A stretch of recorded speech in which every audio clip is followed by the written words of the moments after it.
બાળકોનું ધ્યાન રાખજો, જેથી કરીને આવી ઘટનાઓ બનતી આપણે અટકાવી શકીએ. પક્ષી હારે પેસ લગાવવાની એવું ના કરતા યાર, એમને પણ નાના નાના બચ્ચા હોય છે, એ પણ રાહ જોતા હોય છે. પક્ષીના કબૂતરના કુંડા છે, આ પાણી ભરવાના. તમને ઝૂમ કરીને દેખાડો, નકર તો ઉડી જાય છે. પછી સીતારામ જગાભાઈ,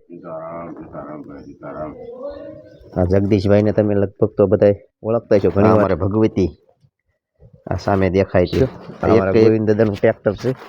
ગોવિંદ દાદાએ જો કે રાતે મોડેકથી ટ્રેક્ટર લઈને આવેલા છે.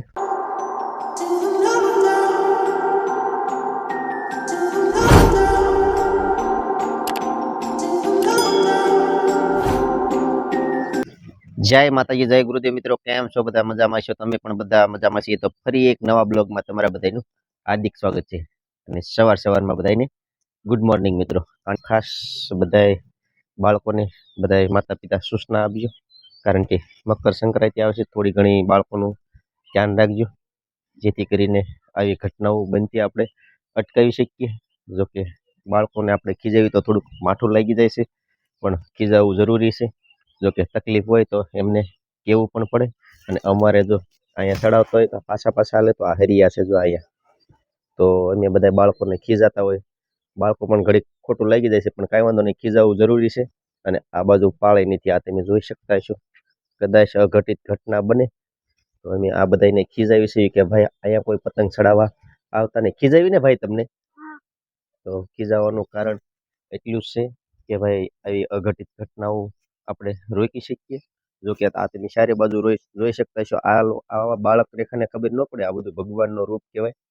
તો આ હરિયા આ બધા કદાચ પડ્યા હોય ને વાગી ગયા હોય તો પણ અઘટિત ઘટના બની શકે છે. એટલા માટે આપણે રોકવાનો પ્રયત્ન કરશું. અને તમારે જો આવું કંઈક હોય તો તમારા બાળકને કંઈક અથવા એવી સેફટી જગ્યા હોય કહેજો. જો કે મકર સંક્રાંતિ છે, પતંગ તો સગાવી પડે. અથવા મેદાન હોય, અથવા નીચે મોટું મેદાન હોય તો એમાં એમને પતંગ સગાવવાનું કહેજો. ખાસ કરીને આવું હોય તો તમે જોડે રહેજો અને બાળકોને પતંગ સગાવી દેજો, જેથી કરીને મકર સંક્રાંતિનો પર્વ છે તો એમને પણ થોડોક આનંદ હોય. અને આનંદમાં કહેવાય છે ભાઈ, પતંગ કિંમતી નથી હોતી, બાળકનું જીવન કિંમતી હોય છે. એટલા માટે આપણે બાળકનો ખ્યાલ રાખવો પણ બહુ જરૂરી છે. તો માટે મિત્રો, ખાસ કરીને બાળકોનું અમૂલ્ય જીવન ખોઈ ના શકીએ એ માટે આપણે પતંગ કિંમતી નથી, બાળકોનું જીવન કિંમતી છે. તો ખાસ કરીને બાળકોનું ધ્યાન રાખજો.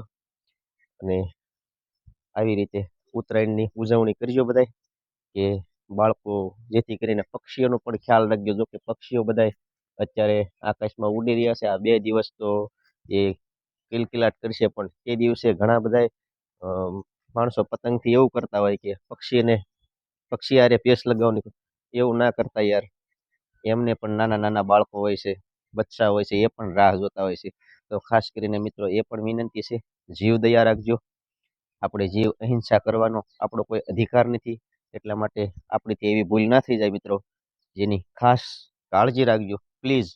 કે પક્ષી ઘણા કબૂતર તો હાવ કેટલું બીતું હોય, તમે ડર હોય એમને કે ભાઈ હમણે કાંઈક થાય. જેથી પક્ષી પણ તેદી એટલે જો કે સમજુ છે, એ બહાર આવી શકે એમ હોય નહીં, બહાર નીકળે નહીં. પણ આપણે ઘણા વ્યક્તિ એવા હોય છે ને, મેં પણ જોયા છે.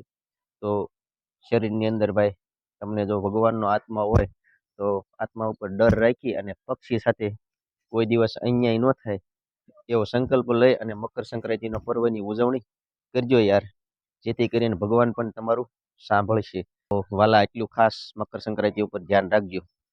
તો બસ હવે હું નીચે જાઉં છું. અને હું ખાસ અમારા બાળકોને પણ વિનંતી કરું છું કે ભાઈ અહીંયા પતંગ ચડાવતા નહીં. ગરંતભાઈ બરોબર ને? તમારે પતંગ ચડાવી હોય તો નીચે જો અહીંયા મેં છે આટલી જગ્યામાં અમે ગરંતભાઈને કીધું છે કે ભાઈ અહીંયા તમે પતંગ ચડાવજો ઓલી શેરીમાં. તો મારા ગરંતભાઈ તો જો સમજી ગયા છે. 2 દિવસ થાય ઉપર નીચે આવતા પતંગ ચડાવવા. જો કે ઓલો વિડીયો મેં તમને બધાએ જોયો હશે કે ભાઈ બાળક ધાબાને કોરેથી પડવા જાય છે ને હાથમાં જીવતો તાર પકડાઈ જાય છે. તો બાળકનું જિંદગી ખોવાઈ ગઈ છે. તો હવે આ દુનિયામાં બાળક છે નહીં, જેથી એના સ્વજનો અત્યારે બધા, જોકે વાંહે બધાને દુઃખ લાગે, કર્મ સંજોગે બાળક જતું રહ્યું છે.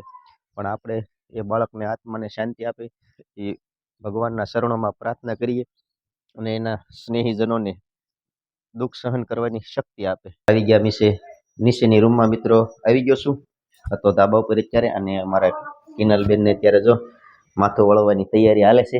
જય માતાજી બધાયને. તો બધા મિત્રોને જય માતાજી.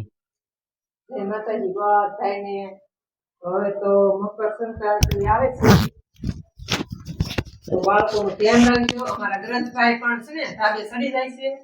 મારે વારંવાર ડોકાવા આવવું પડે છે કારખાના માટે મારા ગ્રંથભાઈ માટે જવું પડશે કે નહીં, કેમ કે અત્યારે પાળી ન હોય તો એને કઈ ખબર ન હોય, પાછળ પાછળ દોડતા હોય તો પડી જાય એમ. એટલે ધ્યાન રાખવું ખાસ હોય પાળી. જો કે મેં ગ્રંથભાઈને અમે સૂચના તો આપી દીધી છે, પણ કહેવાય ને આ બાળક ભગવાનનું રૂપ કહેવાય, સમજે નહીં. તો એવી અમે ખાસ ધ્યાન રાખીએ છીએ. આ હીરા ગચવા જાય છે છતાં પણ એ ગરંતભાઈને ઘડીએ ને ઘડીએ એનો જીવ ન્યા હોય છે કે ગરંતભાઈ ક્યાં ગયા છે એમ. તો ગરંતભાઈનું પણ ધ્યાન રાખે છે, કારણ કે આને બધા મશગુલ થઈ જાય છે પતંગ ચડાવવામાં.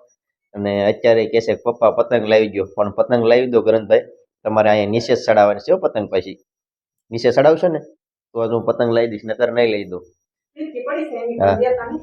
હા, જો કે બધું એનું કમ્પ્લીટ હાજર જ છે, ફિરકી છે, પતંગ છે, પણ દેતા નથી. એનું કારણ એમ છે કે ભાઈ અમે જો કે હું પાલીતાણા વયો જાઉં અને આ પણ હીરા ઘસવાનું કામ કરે છે, તમને બધાને તો ખબર જ હશે. તો જો કે અમે એમના માતા પિતા હાજર ન હોવી અને ભાઈને થોડુંક બધી છૂટી મળી જાય તો એક તો બાળક કહેવાય, એને કાંઈ ખબર પડે નહીં, પણ જેથી કરીને આપણને તો બધી ખબર પડે, એટલા માટે ધ્યાન તો રાખવું પડે. કા ધ્યાન તો રાખવું પડે ને.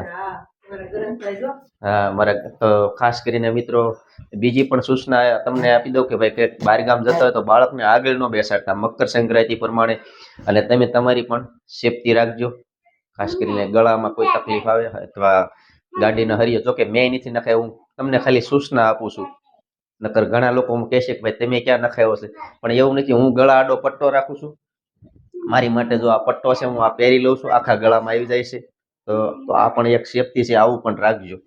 તો ખાસ કરીને તમને ધ્યાનમાં તો આવી જ ગયું છે મિત્રો કે આ બધી મકર સંક્રાંતિમાં આપણે સેફટી રાખવાની જરૂર છે, જેથી કરીને આપણું અમૂલ્ય જીવન ખોઈ ના બેસીએ. તો એટલું મિત્રો ખાસ ધ્યાન રાખજો. આવી ગયો છું મારા ગુરુ આશ્રમ, અને ચાલો તમને ભગવાન શ્રી રામના દર્શન કરાવું. તો કરજો તમે પણ દર્શન, અને સીતારામ ધૂણાના કરો દર્શન. આ છે આપણે ગુરુ ગાદી. સીતારામ જગાભાઈ. હા, જગદીશભાઈને તમે લગભગ તો બધા ઓળખતા છો, ઘણી વાર વિડીયામાં આપણે આવે છે. અને કયું ગામ જગાભાઈ તમારું? બરિયપ. મહેસાણા ડિસ્ટ્રિક્ટના છે ભાઈ. જોકે હવે ભાષા અમારી બાજુ કાઠિયાવાડી થઈ ગઈ છે. પહેલાં શરૂઆતમાં નવા આવ્યા તે અમારા જગદીશભાઈની ભાષા અમે કોઈ ઓળખતા નહીં, પણ હવે તો લગભગ તમે બધા ઓળખી દો. અમારી હારે રહીને ભાષા સુધરી ગઈ છે. ક્યાં જગાભાઈ? નવા આવ્યા ને તે અમે સમજતા નહીં ભાષા એમની. મેહાણી ભાષા કહેતા.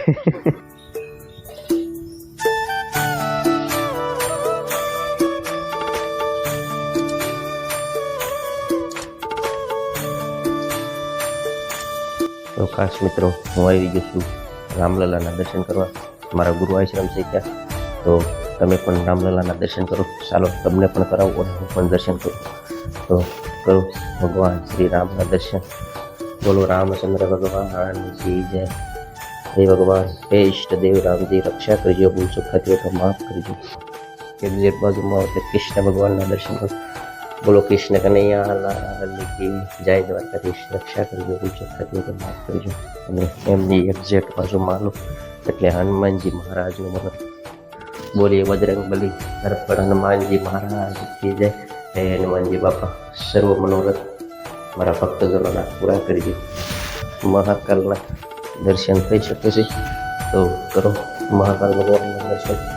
ઓમ કાલના કાલ મહાકાલ, ઓમ મહાકાલેશ્વર ભગવાન કી જય.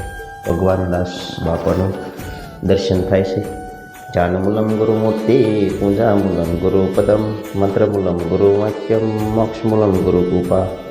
હે પ્રભુ, આવા ગુરુ પોલિયા પુરુષની કૃપા હોય તો શા માટે આપણું જીવન ધન્ય ન બને? તો આશ્રમમાં અમારે જો બ્લોક નાખવાની કામગીરી ચાલુ થઈ ગઈ છે. આ ધૂણાની એક્ઝેક્ટ બાજુમાંથી ચાલુ કરી દીધી છે. એમાં જો પક્ષીઓ માટે કબૂતરો છે, તો શણ પણ મારે નાખવાની છે. હમણાં શણ નાખી દઉં. પહેલાં તમને બતાવી દઉં કે જો આ બ્લોક ટેટો ઠેક લઈ આવી એમ છે. આશ્રમની પાછલા ભાગમાં નાખવાનું ચાલુ કરી દીધું છે, અને હવે પહેલી બાજુ નાખવાનું બાકી છે. આગલી સાઈડમાં જો આ ગ્રીટ કપસી નાખી દીધી છે. આ પણ કામગીરી ચાલુ કરી દીધી છે આગળ પણ. અહીંયા પણ બ્લોક આવી જશે બધે. અને આ બાજુ આરસીસી આવે એમ છે. અહીંયા આ પક્ષીના કબૂતરના કુંડા છે, આ પાણી ભરવાના. તમને ઝૂમ કરીને દેખાડો, નકર તો ઉડી જાય છે બધા કબૂતર. આ બધા કુંડા પાણીના ભરી વળીએ એટલે પક્ષી અંદર નાય છે હોય છે અને પાણી પી લે અંદર. એ આખા કુંડા ભરેલા છે અત્યારે. તો કબૂતર જો કૂવામાં વહી જાય પાછા અહીંયા પાણી પીવા આવી જાય છે. બાળ મંદિર જો એક જ સરખો ટાપ છે ને બધોય મસ્ત મજાનો. આ અમારે ભગવતી આ સામે દેખાય છે. એક વાસળીઓના નામ છે બધુંના. જો અમારે રાતની આ નીણ તમને સામે દેખાતી છે. હું તમને આ ઝૂમ કરીને દેખાડું તો આ નીણ મારે ભરવાની હતી. કાલે ગઈ રાતે પણ ટ્રેક્ટરની થોડોક ઇસ્યુ આવ્યો હતો એટલા માટે કાંઈ મેળ નહોતો આવ્યો. પણ અમારા ગોવિંદ દાદા તમે અમારા વિડીયોમાં જોતા છો. આ અમારા ગોવિંદ દાદાનું ટ્રેક્ટર છે. ગોવિંદ દાદાએ જો કે રાતે મોડેકથી ટ્રેક્ટર લઈને આવેલા છે અને મોટું ટ્રેક્ટર જો કે આવેલું નહોતું એટલા માટે આ ગૌશાળાની અંદર એક સાઈડમાં નીણ ને એક સાઈડમાં ગાવું છે અને આમાં પણ ગાવું બધી આ બાંધેલી છે. તો મિત્રો તમે પણ રામલલાના દર્શન કર્યા છે અને મેં પણ દર્શન કર્યા છે. અને મિત્રો ખાસ પ્લીઝ હજી એકવાર વિનંતી કરી દઉં છું, ઉત્તરાયણ આવે છે, આપણા બાળકોનું ખાસ ધ્યાન રાખજો. એમની અમૂલ્ય જિંદગી કે ખોટમાં ના આવી જાય એમનું ખાસ કાળજી રાખજો પ્લીઝ. હું દિલથી વિનંતી કરું છું. તો બસ એ સાથે આજનો વિડીયો અહીંયા પૂરો કરું છું. અમારો વિડીયો તમને કેવો લાગ્યો કોમેન્ટ બોક્સમાં જરૂર કોમેન્ટ કરી દેજો. અને જો ગમ્યો હોય તો તમારા મિત્રને શેર કરજો અને લાઇક શેર સબસ્ક્રાઈબ કરવાનું મિત્રો ભૂલતા નહીં. ફેસબુકમાં જોતા તો ફોલો કરી દેજો. હવે મળશું એક નવા બ્લોગ સાથે. ત્યાં સુધી બધાને જય માતાજી.